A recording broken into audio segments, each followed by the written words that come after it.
नमस्कार, राष्ट्र की बात के साथ मैं हूं मानक गुप्ता। आज बात करेंगे महाराष्ट्र में एक चिट्ठी से आए सियासी भूचाल की। दरअसल मुंबई के पूर्व कमिश्नर परमबीर सिंह की सीएम उद्धव को लिखी चिट्ठी इस समय पूरे देश में चर्चा का विषय बनी हुई है, बहस का विषय बनी हुई है। चिट्ठी में परमबीर सिंह ने राज्य के गृह मंत्री अनिल देशमुख पर 100 करोड़ की वसूली का टारगेट देने का संगीन आरोप लगाया था। सोचिए जरा, मुंबई पुलिस के कमिश्नर परमबीर सिंह अपने ही बॉस यानी राज्य के गृह मंत्री अनिल देशमुख पर आरोप लगाते हैं कि गृह मंत्री जी ने 100 करोड़ हर महीने वसूली करने का टारगेट एक inspector API assistant police inspector को दिया था। इस मुद्दे पर अब सड़क से संसद तक घमासान छिड़ा हुआ है। इस बीच परमबीर सिंह अपने आरोपों पर कायम है। उन्होंने पहले एक चिट्ठी मुख्यमंत्री को लिखी थी जिसमें यह आरोप लगाए थे। परमबीर सिंह अब मामले की सीबीआई से जांच की मांग पर सुप्रीम कोर्ट पहुंच गए हैं। उन्होंने उगाही यानी वसूली और भ्रष्टाचार के आरोपों की तुरंत जांच की मांग की है। सुप्रीम कोर्ट में दाखिल याचिका में सबूत मिटाने की आशंका जताते हुए जल्द से जल्द जांच की मांग की गई है। याचिका में परमबीर सिंह ने गृह मंत्री अनिल देशमुख पर कई गंभीर आरोप लगाए हैं। याचिका में कहा गया है, अनिल देशमुख अपने घर में मीटिंग करते थे जिसमें सीआईयू के इंस्पेक्टर सचिन वाझे और मुंबई के एसीपी संजय पाटिल भी अपने सीनियरों को बाईपास करके जाते थे। आरोप है कि बैठक के दौरान ही गृह मंत्री देशमुख ने हर महीने 100 करोड़ रुपए की उगाही का लक्ष्य रखा था। आज जो याचिका परमबीर सिंह ने सुप्रीम कोर्ट में लगाई है उसमें यह भी आरोप है कि अनिल देशमुख ट्रांसफर और पोस्टिंग में भी शामिल थे, यानी पैसे लेकर ट्रांसफर और पोस्टिंग भी करवाते थे गृह मंत्री। यानी एक बार फिर से ये 100 करोड़ वसूली के जो आरोप हैं वो महाराष्ट्र सरकार को घेर रहे हैं। इधर एनसीपी प्रमुख शरद पवार ने एक बार फिर गृह मंत्री अनिल देशमुख का बचाव किया है। पवार ने परमबीर सिंह की चिट्ठी पर सवाल उठाते हुए दावा किया कि वाझे और देशमुख के बीच मुलाकात की बात गलत है। दरअसल परमबीर सिंह ने कहा था कि सचिन वाझे जो उगाही वसूली करते थे वो गृह मंत्री के इशारे पर करते थे और इन दोनों की मीटिंग भी हुई थी। अब पवार साहब कह रहे हैं ऐसी कोई मीटिंग नहीं हुई, क्योंकि जिस वक्त मुलाकात की बात कही जा रही है उस वक्त अनिल देशमुख को कोरोना था और वो अस्पताल में भर्ती थे 5 से 15 फरवरी के बीच। पवार ने अनिल देशमुख के इस्तीफे की मांग ठुकराते हुए कहा, परमबीर के लगाए गए आरोप गलत है। जरा सुनिए क्या बोले Sharad Pawar. Home minister around the mid February calls she was at his official residence and some instructions were given. So it is absolutely clear Mr. Deshmukh was in Nagpur in this particular hospital. Pawar साहब यानी खुलकर अपनी party के नेता अनिल देशमुख के बचाव में आ गए हैं, क्योंकि अनिल देशमुख गृह मंत्री भी हैं और गृह मंत्री के अंदर ही सारा पुलिस महकमा आता है। शरद पवार के दावों पर बीजेपी ने जवाब दिया। महाराष्ट्र के पूर्व सीएम देवेंद्र फडणवीस ने 15 फरवरी की एक प्रेस कॉन्फ्रेंस का वीडियो पोस्ट करते हुए सवाल किया कि अगर अनिल देशमुख क्वारंटीन में थे या हॉस्पिटल में थे तो 15 तारीख को मीडिया को कैसे संबोधित कर रहे थे।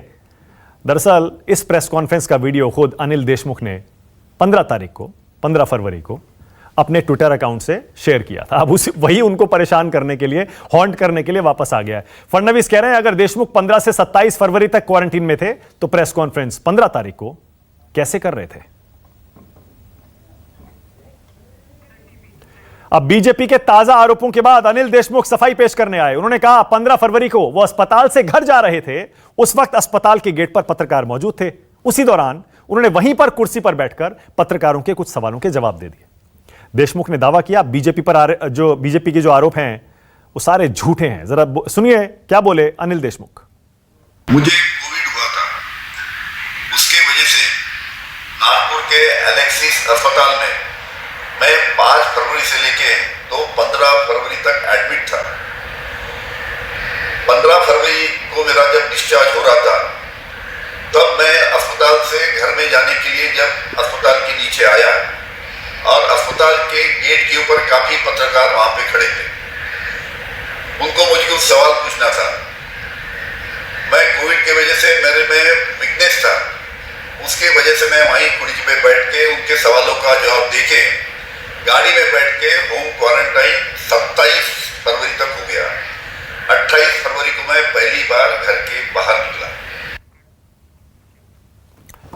इस बीच महाराष्ट्र के मुद्दे पर ये जो गूंज है 100 करोड़ वसूली की, ये संसद में भी सुनाई दी है। दोनों सदनों में जबरदस्त हंगामा हुआ। बीजेपी और उसके सहयोगी दलों के सांसदों ने दोनों सदनों में महाराष्ट्र का मुद्दा उठाया। हंगामे के कारण राज्यसभा और लोकसभा की कार्यवाही स्थगित करनी पड़ी। बीजेपी सदस्यों ने पूरे मामले की केंद्रीय एजेंसी से निष्पक्ष जांच की मांग की है। सांसदों ने महाराष्ट्र में राष्ट्रपति शासन लगाने की भी मांग कर दी।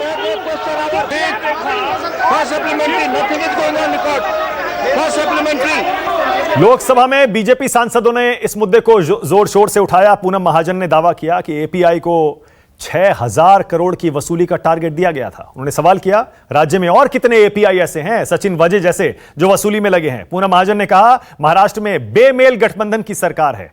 वहीं अमरावती से निर्दलीय सांसद नवनीत राणा वाजे की बहाली पर सवाल उठाती हैं, पूछती हैं, मुंबई से 100 करोड़ तो पूरे राज्य से कितनी उगाही का टारगेट था? जरा सुनिए। एक एपीआई को 100 करोड़ महीने की वसूली करने कहा जा रहा है, तो आप उसका गणित करेंगे 100 करोड़ इंटू 12 महीने, मतलब आप सोचिए 1200 करोड़। और उसके बाद आने वाले 5 साल जब एक एपीआई से 6000 करोड़ की अपेक्षा हो रही होगी, तो आप सोचिए राष्ट्रवादी कांग्रेस पार्टी एनसीपी के गृह मंत्री और कितने एपीआई से पैसा वसूल करना चाहते हैं, ये भी बहुत सवालिया निशान खड़ा रहता है। जो व्यक्ति 16 साल सस्पेंड रहा, जो व्यक्ति 60 दिन पुलिस स्टेशन में रहा, जेल में रहा, उसे फिर से रीजॉइनिंग किस बेस पे की गई? जब बीजेपी की सरकार थी, जब उद्धव साहब ने खुद माननीय देवेंद्र फडणवीस साहब को फोन किया और उन्होंने कहा इस व्यक्ति को, सचिन वाजे को, इनको रीस्टेट कराना चाहिए, रीजॉइनिंग सर्विस देनी चाहिए, तब आदरणीय फडणवीस साहब ने उन्होंने स्पष्ट नकार दी। जिस दिन उद्धव ठाकरे की सरकार आई, ठाकरे सरकार चेयर पे बैठे, उसी वक्त परम सिंह जी को फोन करके उन्होंने पहला काम कराया कि सचिन वाजे को ज्वाइन करवाइए। यानी महाराष्ट्र में एक चिट्ठी से उठा सियासी घमासान अब थमने का नाम नहीं ले रहा है। उद्धव सरकार लगातार घिर रही है और विपक्ष और हमलावर दिन ब दिन हो रहा है। राष्ट्र की बात में इसीलिए आज का सवाल 100 करोड़ की वसूली पर, क्या बुरी फंस गई उद्धव सरकार? और गृह मंत्री देशमुख को आखिर क्यों बचा रहे हैं शरद पवार? इसी पर बहस करेंगे।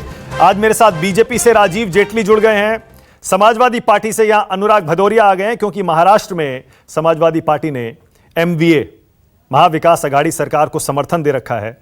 मेरे साथ एनसीपी से नीलेश भोसले जुड़ गए हैं। एनसीपी सवालों के घेरे में सबसे ज्यादा है इस समय, क्योंकि अनिल देशमुख साहब एनसीपी से ही ताल्लुक रखते हैं, गृह मंत्री। तहसीन पूनावाला आ गए हैं, पॉलिटिकल एनालिस्ट हैं, कांग्रेस के सपोर्टर हैं। आशुतोष को आप देख पा रहे हैं, पॉलिटिकल एनालिस्ट हैं। वेदभूषण हैं, रिटायर्ड पुलिस ऑफिसर हैं। और यहां स्टूडियो में शहजाद पूनावाला भी आ गए हैं, पॉलिटिकल एनालिस्ट हैं और बीजेपी के सपोर्टर हैं। देश के सपोर्टर कहते हैं। Okay fine, all right. तो सबसे पहले नीलेश भोसले। अरे नीलेश जी, इतना खुल्लम खुल्ला बचाव क्यों कर रहे हैं आप अपने गृह मंत्री का, जब 100 करोड़ की वसूली का आरोप लग रहा है? नीलेश भोसले।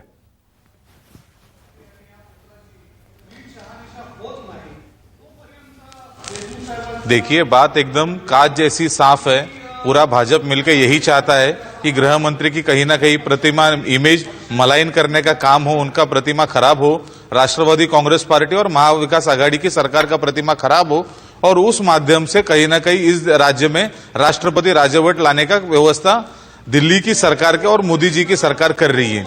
जब ऐसा सरकार पे और हमारे राज्य पे जुल्म हो रहा है, तो निश्चित रूप से राष्ट्रवादी कांग्रेस पार्टी बड़ी ताकत के साथ में गृह मंत्री जी के साथ खड़ी रहेगी और ऐसे बेबुनियाद आरोपों को, जिसका किसी भी वास्तविकता से कोई ताल्लुक नहीं है, ऐसे निर्धार आरोप के हम लोग उन वजह से गृह मंत्री के साथ में कोई अन्याय नहीं होने देंगे। निराधार आरोप कह रहे हैं आप तो ऐसे कह रहे हैं जैसे कहीं कुछ हुआ ही नहीं है। बड़ी ताकत के साथ मुकेश अंबानी के घर के बाहर कोई स्कॉर्पियो मिली ही नहीं जिसमें बारूद था, उसके बाद जिसकी वो गाड़ी थी उसका मर्डर हुआ ही नहीं, उसके बाद परमबीर सिंह मुंबई पुलिस के कमिश्नर, उन्होंने कोई आरोप 100 करोड़ की वसूली का लगाया ही नहीं। आप तो कह रहे हैं कुछ हुआ ही नहीं, मतलब आप ये कह रहे हैं निराधार आरोप है।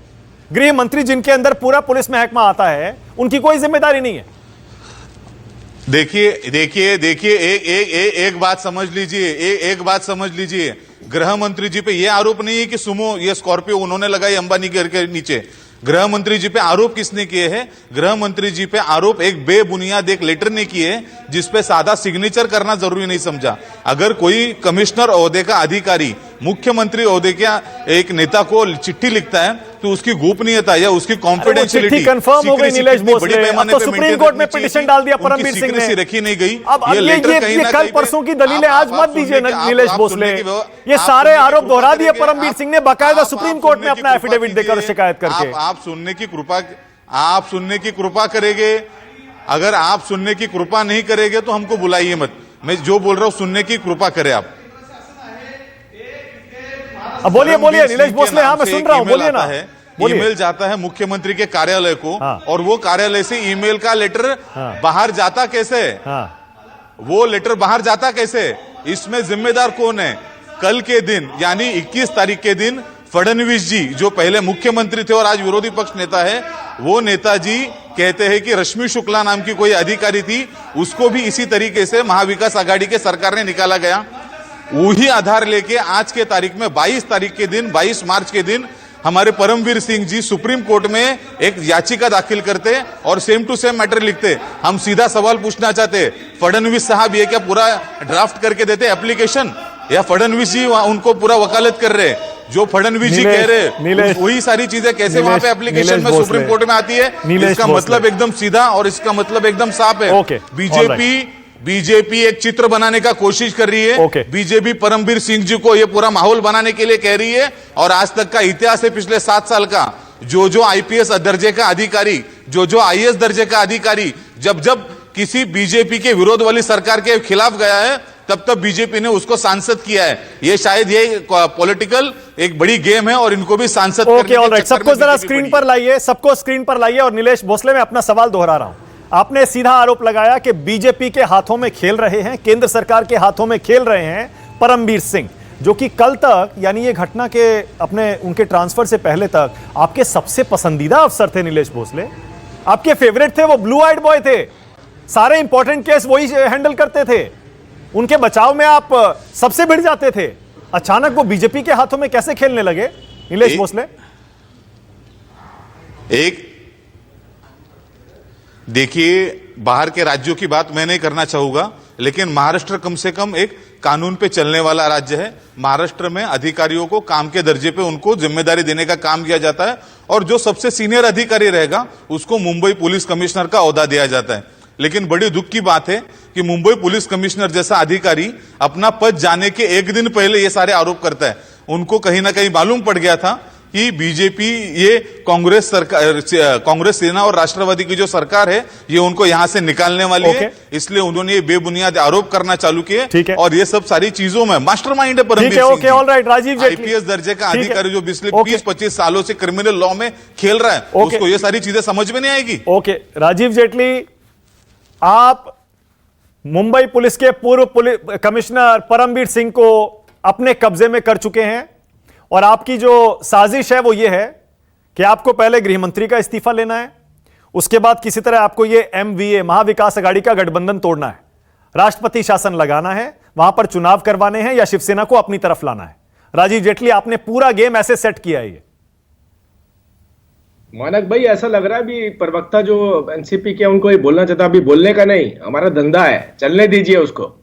अब बीजेपी जो चाहती है वो ये चाहती है कि सारी बातें उजागर हो जाए। भारतीय जनता पार्टी चाहती है, आईपीएस जब उजागर कर रहा है उस बात को, आपने तो खैर उसके खुद ही डिटेल में बता दिए कितने क्लोज इनके हुआ करते थे।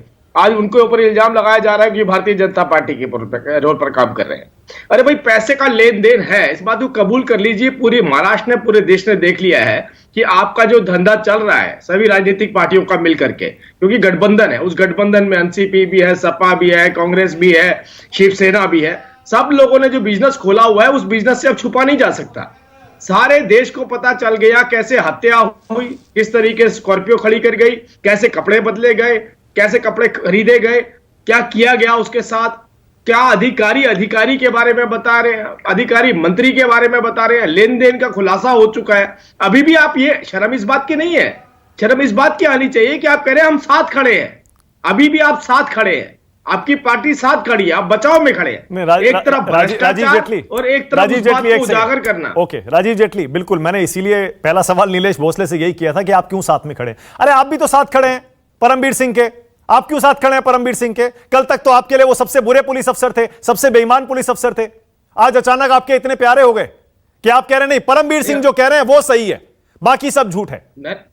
नहीं, हम ये कह रहे हैं कि जो इन्वेस्टिगेशन हो रही है, जिस इन्वेस्टिगेशन में बात निकल करके आई है कि यहां लेन देन चल रहा है, यहां जिस इन्वेस्टिगेशन में बात निकल के आई है, सबूत है लेन देन का? सिर्फ आरोपी तो है राजीव जेटली अभी तक। एटीएस ने ट्वीट क्या किया? एटीएस ने ट्वीट किया कि हमने इस हत्या की गुत्थी सुलझा ली है। अरे तो बताइए ना, क्या सुलझा ली है, क्या हुआ है उसमें? राजीव जेटली, एक सेकंड, ओके एक सेकंड, ऑलराइट, ओके एक सेकंड, ओके एक सेकंड, ठीक है, एक सेकंड। आपका आरोप है महाराष्ट्र एटीएस जानबूझकर इस मामले को दबाने की कोशिश कर रही है, अपनी गिरफ्तारी अपने लेवल पे करके। क्या लिखा? ओके, मेरा ट्वीट में क्या लिखा? लेकिन जो नीलेश भोसले कह रहे हैं उसका जवाब है क्या आपके पास? अपना ट्रांसफर होने के बाद अगर कोई पुलिस कमिश्नर आरोप लगाए तो उसको गंभीरता से क्यों लिया जाए? उससे पहले क्यों नहीं बोले? अगर इतने महीनों से, इतने सालों से वसूली चल रही थी तो मुंबई पुलिस कमिश्नर को पता था, चुप क्यों थे? पहले क्यों नहीं आए सुप्रीम कोर्ट? पहले क्यों नहीं आवाज उठाई? हमने कभी नहीं कहा हम किसी के साथ नहीं खड़े हैं। हम तो कह रहे हैं सबकी मिली भगत है, सब लोग मिलके इस बिजनेस को कर रहे हैं, सब लोग इस मिल करके इस काम को कर रहे हैं। तो फिर जो मिलके कर रहा था उसकी बात पर यकीन कैसे किया जाए? उसके परमबीर सिंह की बात पर यकीन कैसे किया जाए? आप बताइए किसकी बात पर यकीन किया जाए? शरद पवार साहब की, या आप ये कहेंगे अनिल देशमुख जी की बात पर यकीन किया जाए, या उद्धव ठाकरे जी की बात पर यकीन किया जाए? अब यही डिसाइड कर ले हमें क्या राष्ट्रपति शासन लगना चाहिए राजीव जेटली महाराष्ट्र में? समय आ गया है। हम ये कह रहे हैं भ्रष्टाचार, हत्या, भ्रष्टाचार, लूट, फिरौती, डकैती और हफ्ता वसूली, ये कौन करवा रहा है, ये उजागर होना चाहिए। क्या राष्ट्रपति शासन लगना चाहिए? कितने लोग इसके पक्ष में बोलने वाले? राजीव जेटली, क्या राष्ट्रपति शासन लगना चाहिए महाराष्ट्र में? आपको लगता है कि अगर एक प्रदेश के अंदर खुलेआम वहां के गृह मंत्री मुख्यमंत्री के आदेश पे या उनकी पार्टी के राष्ट्रीय अध्यक्ष के निर्देश पे ये आदेश दे रहे हैं कि मुझे इतना पैसा चाहिए ही चाहिए? अरे ये तो अभी एक ही केस आया है, पता नहीं कितने म्युनिसिपल कॉर्पोरेशन के होंगे, बोलिए पता नहीं कितने और अधिकारी होंगे, बोलिए तहसीन पूनावाला, क्यों ना राष्ट्रपति शासन लगा दिया जाए? कितनी हफ्ता वसूली चल रही है? जहां पर मुख्यमंत्री ने चुप्पी साधी हुई है, गृह मंत्री पता नहीं क्या कह रहे हैं कि सब आरोप झूठे हैं, अचानक उनका फेवरेट पुलिस ऑफिसर उनका दुश्मन बन गया, शरद पवार साहब गृह मंत्री को सपोर्ट कर रहे हैं, कांग्रेस चुप है, शिवसेना चुप है। तहसीन पूनावाला, राष्ट्रपति शासन क्यों ना लगा दिया जाए? बीजेपी की मांग है। जब माननीय गृह मंत्री गुजरात के अमित शाह जी पे आरोप लगे थे डीजी वंजारा द्वारा, क्या उन्होंने रिजाइन किया था? नहीं किया था। जब माननीय नरेंद्र मोदी जी पे आरोप लगे थे राफेल पे, हाल में ऑफकोर्स कोर्ट ने उनको क्लीन चिट दी, उस वक्त क्या उन्होंने रिजाइन किया था? नहीं किया था।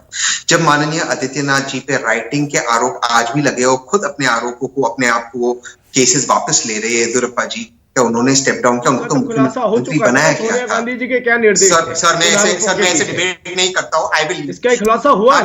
राजीव एक एक करके, वन बाय वन। हाँ बोलिए तहसीन, बोलिए। सर मैं बहुत कम बोलता हूं। बोलिए अपने चांस में बोलता हूं। बोलिए। आज तो वैसे ही बोलने के लिए कुछ नहीं है, देखिए वो सच्चाई ईमानदारी के साथ। राजीव एक सेकंड बोलने तो दीजिए, सुन के तय होगा। हाँ बोलिए, भ्रष्टाचारियों के साथ खड़े हैं। तहसीन, योगी आदित्यनाथ जी पे मर्डर और राइटिंग के आरोप थे, ये आरोप देवेंद्र फडणवीस केसेस, उनको तो प्रमोट किया गया। जब इन लोगों ने रिजाइन किया, जब सुषमा जी, स्वर्गीय सुषमा जी पे ललित मोदी के आरोप लगे, उन्होंने रिजाइन किया।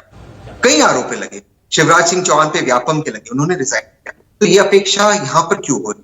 तो मैं पहली बात स्पष्ट कर दूं, कोई रेजिग्नेशन नहीं होगा, बिल्कुल नहीं होगा। जिसको जो मुद्दा चलाना है वो प्लीज चलाइए, रेजिग्नेशन नहीं होगा। उस बात को क्लियर करते मैं दूसरी बात कहते अपनी बात समाप्त। मैं अब इस डिबेट में नहीं जाऊंगा कि क्या हुआ क्या नहीं हुआ, मामला अब सब जुडिस है, माननीय सुप्रीम कोर्ट में गया। लेकिन आपके व्यूअर्स के लिए ये चीज समझना जरूरी है, जो अफसर, और मैं बहुत रिस्पेक्ट करता हूँ उस अफसर की, अपने ट्राइब्यूनल के पास नहीं जाते, जो अफसर बॉम्बे हाई कोर्ट नहीं जाते, सीधा पहुंचते। ठीक है, आपको ये समझना होगा ये क्यों हो रहा है, कैसे हो रहा है, कि आप लोगों के लिए जज करना है। आप जाते थे अपने ट्राइब्यूनल में जाते, आप जाते, अगर आपसे नाइंसाफी होती हाई कोर्ट में, आप सीधा जा रहे सुप्रीम कोर्ट के अंदर। लेकिन मैं अपनी बात समाप्त करता हूँ इस चीज पे, अगर हम कमिश्नर साहब की बात को सच्ची मान सच्चा माने एक कमिश्नर साहब की बात को, तो उन्हीं के पत्र में लिखा है कि ये सारी चीजें हुई जनवरी और फरवरी के दौरान। तो उस वक्त कमिश्नर साहब जो उस वक्त मुंबई के कमिश्नर थे, उनका ये कर्तव्य बनता है, संवैधानिक कर्तव्य बनता है कि वो एफआईआर रजिस्टर करे माननीय गृह मंत्री के खिलाफ। मान लो एक सेकंड वो सच थे, तब उन्होंने क्यों नहीं किया इस चीज को? जब वो खुद उस कुर्सी पर बैठे हुए थे, उन्होंने एफआईआर रजिस्टर क्यों नहीं किया? वो उद्धव ठाकरे जी के कमिश्नर नहीं है, वो फडणवीस जी के कमिश्नर नहीं है, वो अनिल देशमुख जी के कमिश्नर है, वो भारत के और महाराष्ट्र के और मुंबई के पुलिस कमिश्नर थे। उनका फर्ज था वो एफआईआर रजिस्टर के, क्यों नहीं किया उन्होंने? तो ये प्रश्न उठता है। मैं ये बात करके अपनी बात को समाप्त करता हूँ कि कोई क्रेडिबिलिटी नहीं है। सस्पेंड होने के बाद उन्होंने किया। जहां तक सवाल है उस प्रेस कॉन्फ्रेंस का, अनिल भाई ने उसको क्लैरिफाई कर दिया है। न्यूज 24 के रिपोर्टर वहां पे मौजूद थे और वो जानते क्या होगा। वो वीडियो को मैंने तहसीन कितना कन्वीनियंट है ना आपके लिए, तहसीन कितना कन्वीनियंट है ना आपके लिए। मैं डिटेल्स में नहीं जाऊंगा, क्यों नहीं जाएंगे भाई डिटेल्स में? मैं एक मिनट, हाँ मैं दे रहा हूं आपको मौका, उसके बाद आ रहा हूं। अनुराग भदौरिया भी है, आशुतोष भी है, वेदभूषण भी है।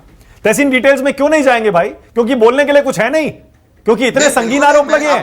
अब से पहले पूरे देश में बताइए मुझे कहां ऐसे आरोप लगे हैं कि एक पुलिस कमिश्नर बोले गृह मंत्री ने एक एपीआई को 100 करोड़ का टारगेट दिया था। मैं बोलता हूं, बताइए जरा। फिर से लग पड़ेगा ना, मुझे भी मौका दीजिए, उसके बाद जवाब देने दीजिए कंसोलिडेटेड। जी शहजाद, आपको बिल्कुल मौका मिलना चाहिए। मेरे बोलिए। डीजी वंजारा ने क्या क्या आरोप नहीं लगाए, एक्सटॉर्शन से लेकर ये घुमाते रहेंगे। मैं इनके साथ बड़ा हुआ हूं, मैं जानता हूं इनकी। Sir I request you sir, मैं ऐसे नहीं कर सकता। मुझे मेरे स्पेसिफिक सवाल मेरे सवाल का जवाब नहीं मिला। तहसीन सुनिए ना, ये डिबेट तहसीन सुनिए करेंगे। मैं इनके साथ बड़ा हुआ, आ रहा हूं शहजाद की बात।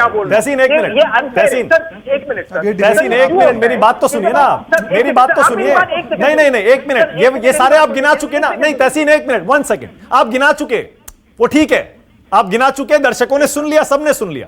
मैं कह रहा हूं अरे सुन लिया भाई, आपने सारे गिना दिए, पूरे देश के गिना दिए आप, जहां जहां बीजेपी के इस्तीफे होने चाहिए थे नहीं हुए। लेकिन मैं ये पूछ रहा हूं इन आरोपों के बारे में भी कुछ बोलेंगे या नहीं बोलेंगे? अब तो डिटेल्स ऐसे ऐसे आ रहे हैं कि सारी साजिश पुलिस और हेडक्वार्टर्स में रची गई थी। बताइए। बिल्कुल बोलूंगा सर। जब संजीव भट्ट एक आईपीएस ऑफिसर ने नरेंद्र मोदी जी पर रायट के इल्जाम लगाए, उसको जेल में डाल दिया गया और बार बार जब मैं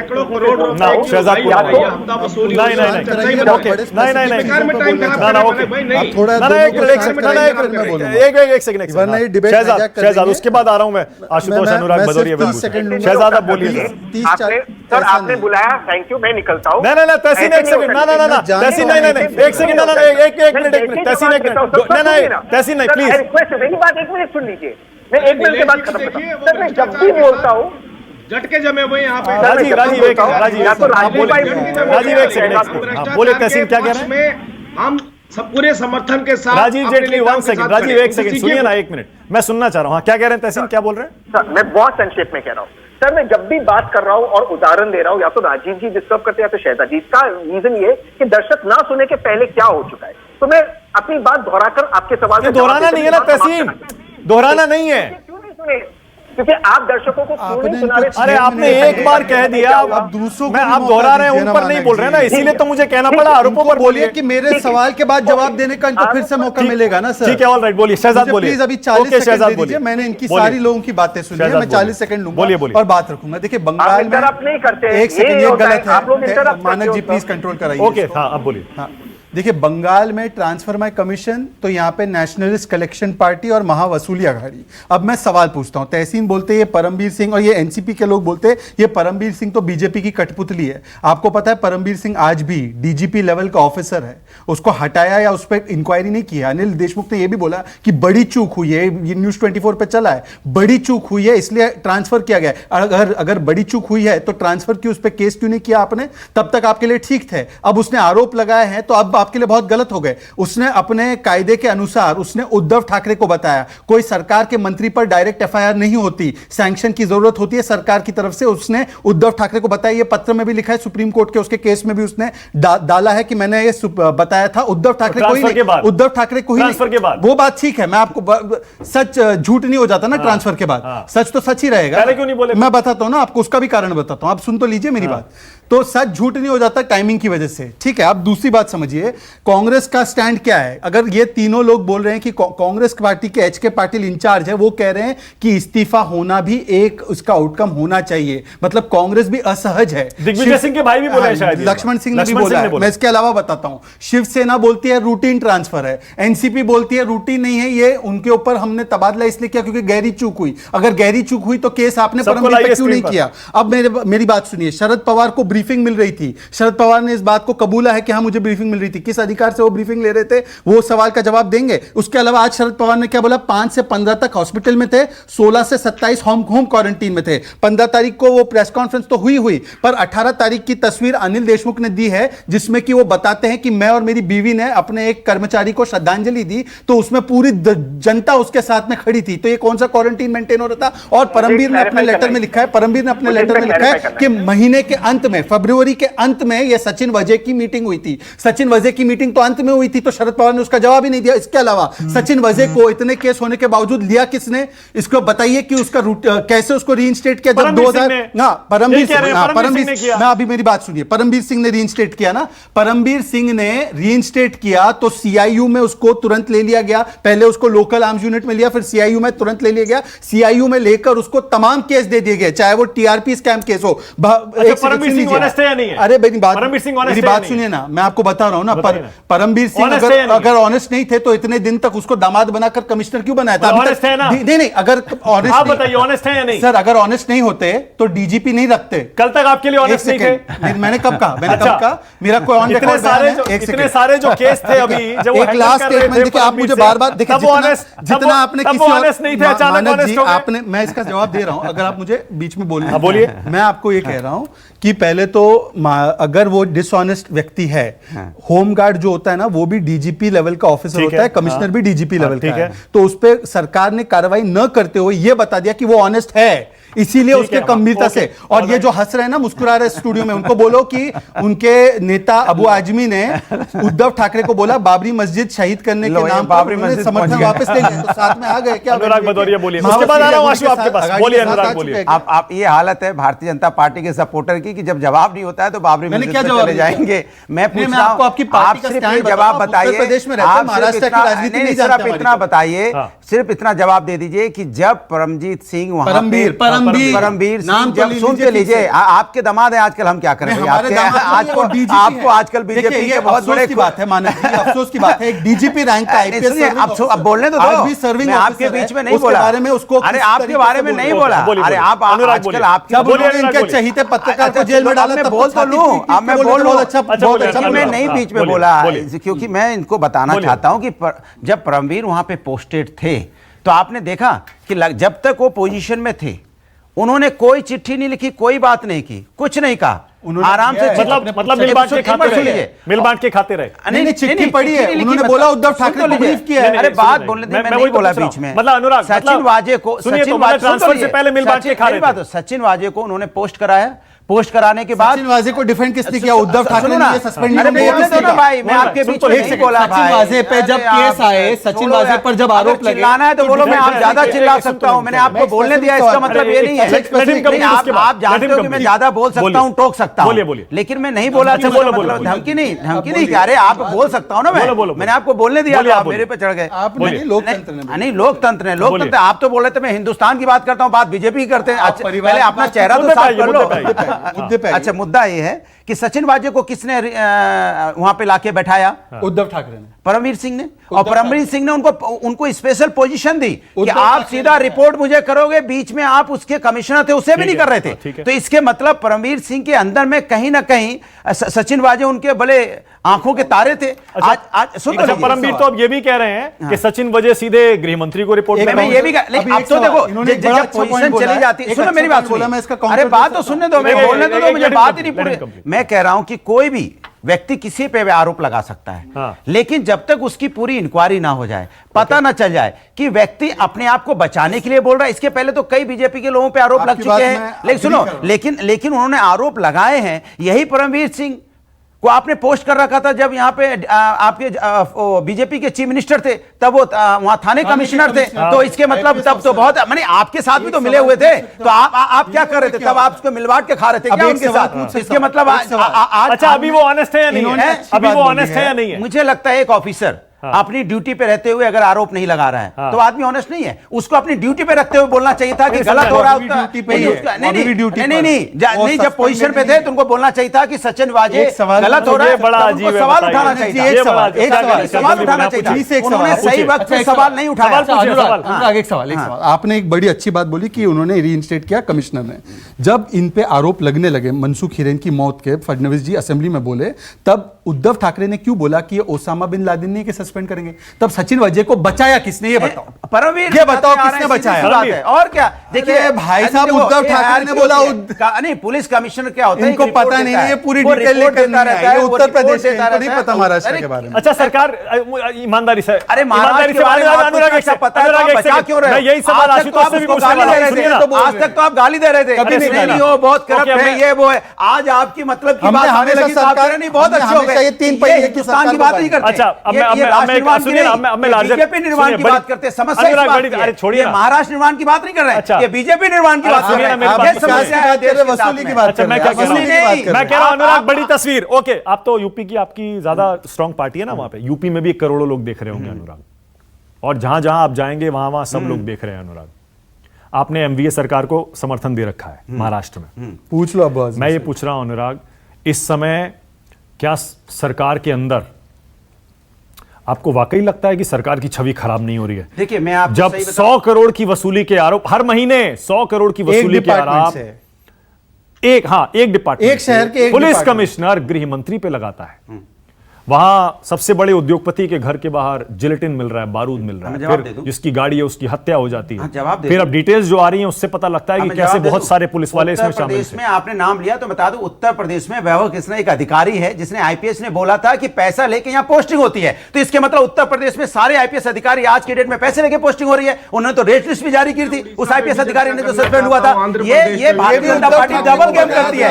एक तरफ जब इनकी पोल खुलती है तो चुप मार के बैठ जाते हैं। उसने बोला था कि योगी सरकार में लगातार भ्रष्टाचार चल रहा है। आशुतोष, देश के अंदर में जहां भारतीय जनता पार्टी राज कर रही है या करना चाहती है, आशुतोष करप्शन करवाती है। मुझे पता है आशुतोष, आप भी एंजॉय कर रहे थे। आशुतोष गलत बोल रहे थे क्या? आप ये क्यों नहीं बोले? वैभव कृष्णा सही बोल रहे थे, इसके मतलब ये सही कह रहे हैं कि वैभव कृष्णा सही बोल रहा था। मैं आपको सैल्यूट करता हूं कि आपने कम से कम जो आईपीएस अधिकारी बोलता है वो सच बोलता है। उन्होंने बोल दिया जो आईपीएस अधिकारी बोल रहा है वो सच बोल रहा है, तो वैभव कृष्णा भी सही बोल रहे थे।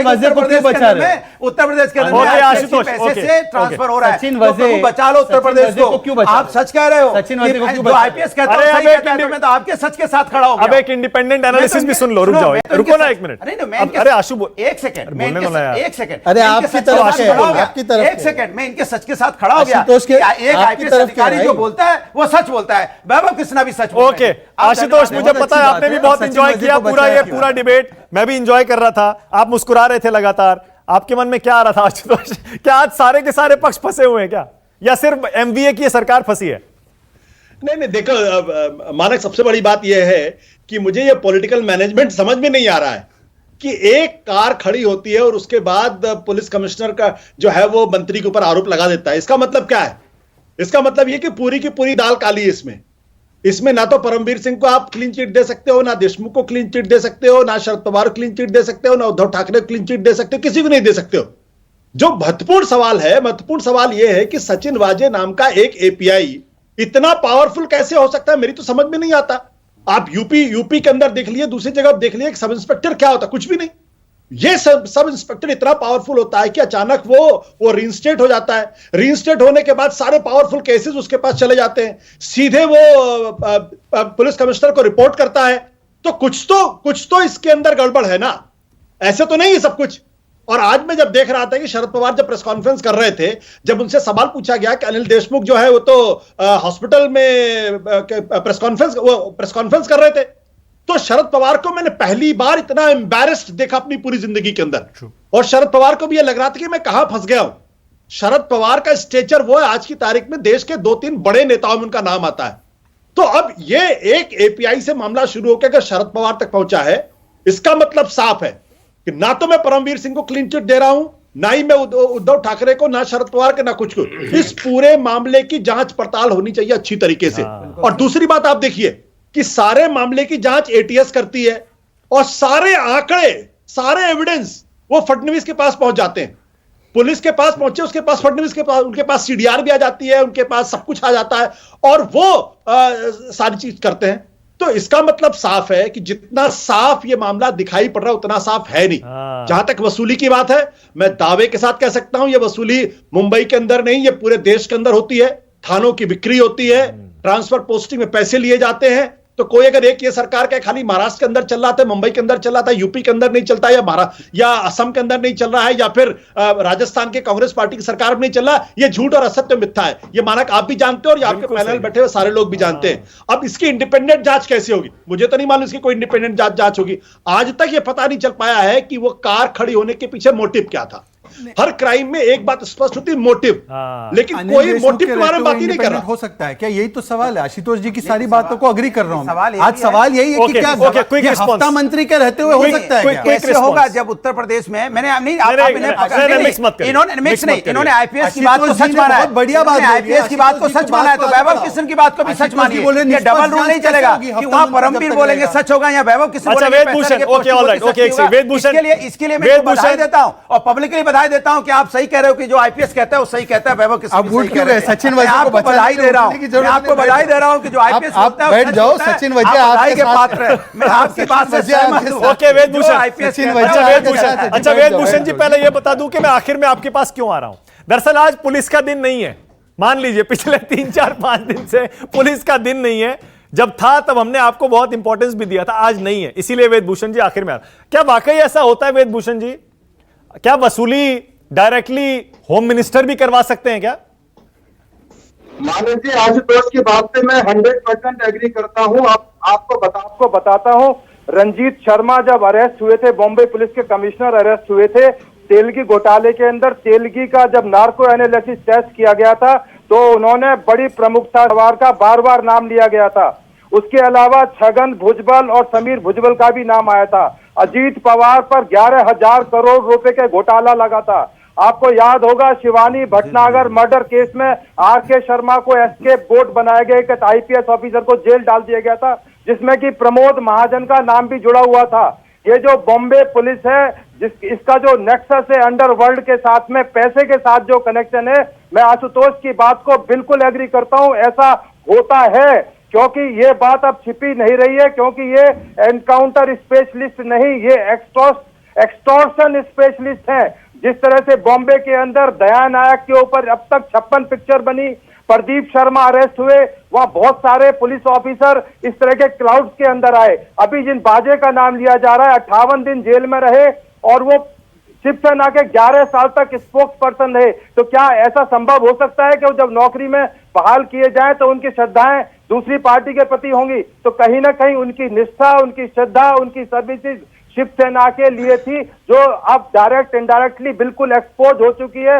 हिरेन मनसुख केस की जांच पूरी हो चुकी है लगभग, उसमें 2 पुलिस वाले अरेस्ट हुए हैं, जो कि डिसमिस पुलिस वाले हैं, जो कलंकित पुलिस वाले हैं। तो ऐसी जो गंदी मछलियां हैं वो जल्दी जेल चली जाएं। और एक बहुत महत्वपूर्ण विषय यह है कि यदि सारे मामले की जांच अभी भी स्टेट गवर्नमेंट करती है तो दुर्भाग्यपूर्ण होगा। इसके लिए बाकायदा या सेंट्रल ब्यूरो ऑफ इन्वेस्टिगेशन, क्योंकि इसमें करप्शन के एलिगेशन है, एनआईए ऑलरेडी जांच कर रही है एक्सप्लोसिव एक्ट के तहत। तो इस टाइम सीबीआई के द्वारा या और कोई जुडिशियल प्रोब इसके अंदर होना चाहिए, जिससे हिंदुस्तान की जनता जो पुलिस के ऊपर दाग लगा है वो क्लियर हो सके, पता लगे सच्चाई क्या थी। नीलेश भोसले 2 सवाल छोटे जवाब चाहूंगा। एक, ऐसा क्यों है अब जब इतने सारे सवाल, इतने सारे आरोप खुद गृह मंत्री पर लग गए, पुलिस कमिश्नर पर लग गए, क्योंकि उन पर भी आरोप लग रहे हैं ना घूम कर आ रहे, तो फिर ऐसा क्यों है कि आप उसी पुलिस से जांच करवाना चाह रहे हैं जो घेरे में है? क्यों नहीं सीबीआई को खुद सौंप दीजिए या एनआईए को सौंप दीजिए, पूरा मामला सौंप दीजिए, क्या दिक्कत है? Court monitored. देखिए, महाराष्ट्र की पुलिस पे हमको पूरा भरोसा है। इसका मतलब ये नहीं है कि देश की पुलिस पे हमको भरोसा नहीं है, लेकिन जिस प्रकार से पिछले कुछ दिनों में कार्रवाई चल रही है। हेलो, आवाज आ रही है? हाँ, आ रही है नीलेश भोसले, बोलिए। हेलो, हेलो, देखिए महाराष्ट्र के पुलिस पे हमको पूरा भरोसा है। महाराष्ट्र की पुलिस का नाम स्कॉटलैंड यार्ड पुलिस के बाद में मुंबई पुलिस का और महाराष्ट्र पुलिस का नाम बड़े आदर और अदब से लिया जाता है। महाराष्ट्र और मुंबई की पुलिस ने आज तक जो इन्वेस्टिगेशन किए उनमें कई बड़ी केसेस है जिसको उन्होंने बखूबी अच्छे से निभाया अपना काम। पुलिस कमिश्नर वो कटघरे में, गृह मंत्री वो कटघरे में, एपीआई वो कटघरे में, उनके साथ एक और कांस्टेबल जो कन्विक्टेड उसका नाम आ गया। वहां के हेडक्वार्टर में साजिश रची जा रही है। उसके बाद अच्छा एक और सवाल है मेरा, एक और सवाल है, क्या आपको अकेला छोड़ दिया क्या शिवसेना और कांग्रेस ने? नीलेश भोसले इसी डिबेट में देख लीजिए, ना कांग्रेस के स्पोक्स पर्सन है ना शिवसेना के स्पोक्स पर्सन, क्या आपको अकेला छोड़ दिया क्या?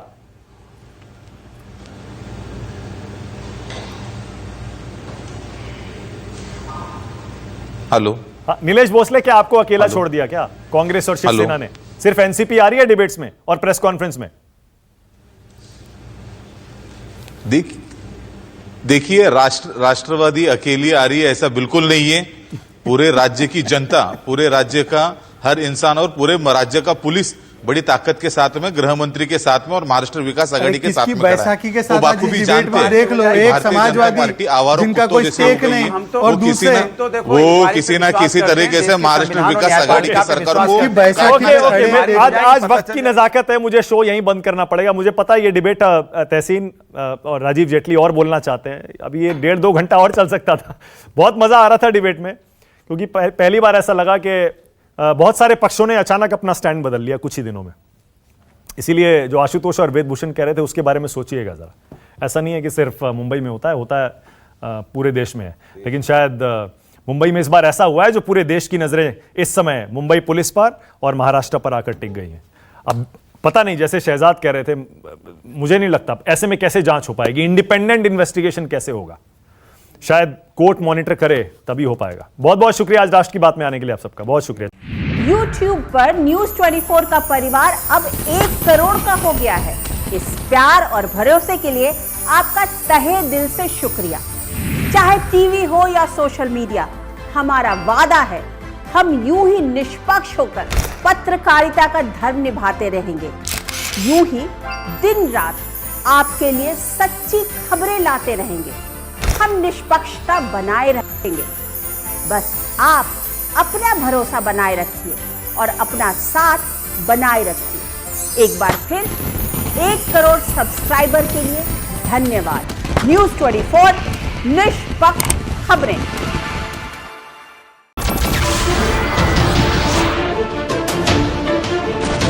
नमस्कार, मैं हूं मानक गुप्ता। अगर आपको हमारा ये वीडियो पसंद आया हो तो इसे लाइक और शेयर जरूर करें, और हां, हमें सब्सक्राइब और फॉलो करना ना भूलें ताकि आप देश और दुनिया की कोई खबर मिस ना करें। तो जुड़े रहिए हमारे साथ और देखते रहिए News 24।